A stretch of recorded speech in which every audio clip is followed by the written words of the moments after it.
Hi guys, Danielle here from GetTestObsessed.com, and today I want to bring to you a brief video lesson about words and phrases related to honesty. If you're taking the TOEFL, knowing someone's tone is going to be very useful for the listening section. And beyond test day, knowing these words is important for everyday social interactions. So let's go ahead and learn these important words and phrases. So there are three main ways that vocabulary related to honesty comes up on the TOEFL. The first is through independent speaking and writing questions. The TOEFL loves to ask you questions about the situations in which we should be honest and the situations where we should lie. By knowing vocabulary related to honesty, you'll be able to vary your vocabulary, really impressing those who read your essay or listen to your response. The second big reason to know vocabulary related to honesty is for the listening section.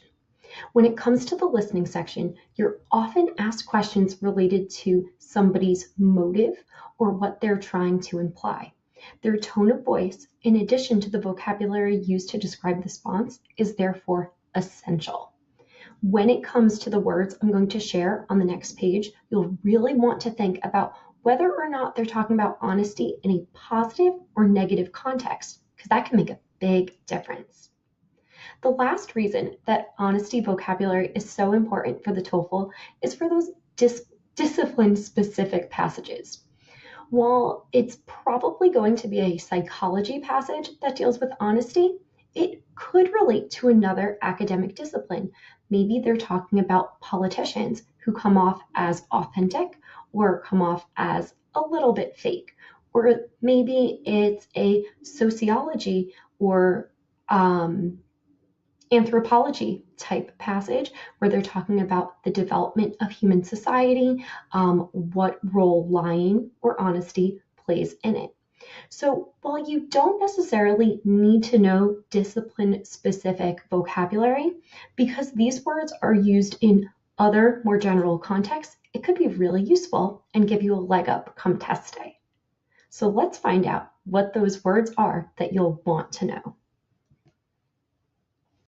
So here's our list of must-know words related to honesty that you'll want to know come test day. I've grouped them by words that are slightly more positive to neutral to negative, so that way you know exactly what to look out for. Also, keep in mind collocations, the words that are kind of used in like phrases and blocks together, because that will determine what sounds most appropriate in context when you're producing that vocabulary, especially in writing and speech. So the first two that I want to go over, sincere and genuine, share a lot of the same grammatical structures with candid, frank, and blunt. All of these words are adjectives, but they can easily be used as adverbs depending on the sentence that you're writing. Just add that ly to the end and it'll fit in just as nicely. Sincere and genuine are two of the most common ones. You've probably heard them in everyday speech. When someone wants to express their genuine opinion, they're going to tell you the truth. Now, these words, sincere and genuine, tend to be positive to neutral, though of course it depends on what exactly the person is going to say when they're telling you the truth. They are also used a little bit more frequently because you'll see the word sincere to sign emails very, very often. Additionally, you can use the words sincere and genuine to describe someone's personality. If you say that she's a really genuine person or his motives seem sincere, what you're indicating is that they seem to be coming from a place without any ulterior motives. They seem to be really pure in their motive or intention. As a result, these words are going to be used to describe someone's personality positively. Another really great way to use them for the independent speaking and writing questions. The word candid comes from photography, and if you're dealing with an art lecture, you might even hear it in that situation. A candid photo is one that is taken without that strange and forced posing.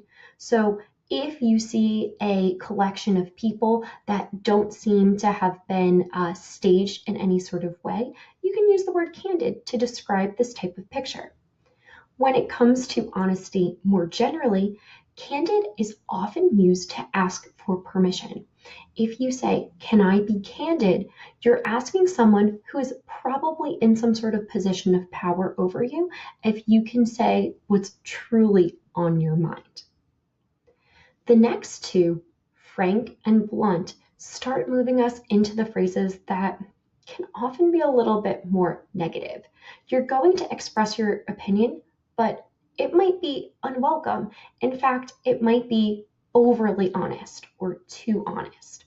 You might hear it with the phrase "to be frank," or you could also hear somebody introduce it with "frankly, I just think." This is going to indicate that they're probably going to say something that is controversial or could be taken in a way that the other person could be offended. Blunt is even more negative than frank. If you want to say that somebody is honest, but maybe they're honest to a fault, they deliver information without any tact, without considering the other person's feelings, you can say that they're often blunt.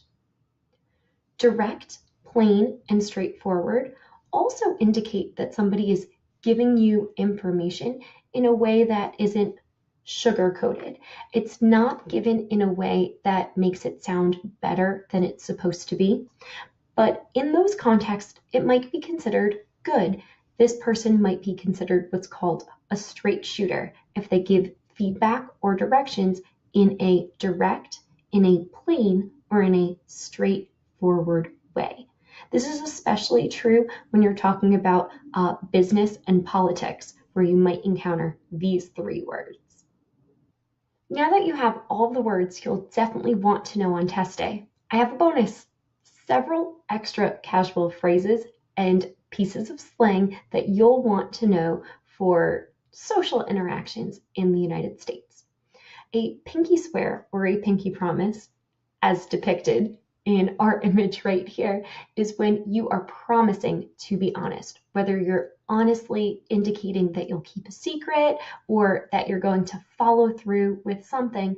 This is a really common cultural signal, often with children, that you are going to keep your word. Which brings me to the next set. If you say, "I give you my word," it has nothing to do with words themselves. Instead, what you're saying is, "I promise that this is going to happen, that either I will keep to what I have said or I will be faithful." Another very common way to indicate that someone is being or promising their honesty is to say, "on my something meaningful to them." So if you're watching reality TV and somebody's trying to promise that they are saying truthful things, they might say, "on my mother," or "on my cat," or whatever it is that's supposed to be meaningful to them.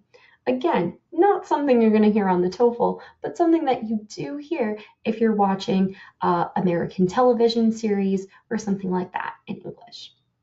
The last is to say, "I swear." I swear something, something, something. Now, swear could mean that you are saying curse words. It could mean that you're saying those bad words and phrases that are not acceptable in polite context. But it can also be used to mean "I promise." These last three terms, oath, allegiance, and vow, tend to be a little bit more academic than the ones on the rest of our bonus terms list. However, they're all indicating some sort of formal agreement that you are making in order to be honest, true, or loyal. So I figured I'd throw those in as well. If you like this video, please be sure to subscribe. If there's a new word or phrase that you learned in this video that you want to try it out, go ahead and use it in a comment below. I'll go ahead and check to make sure that you're using it accurately. To be honest with you, I do hope that you go ahead and subscribe by clicking the button below and following us at GetTestObsessed on Instagram and Twitter. Until next time, bye.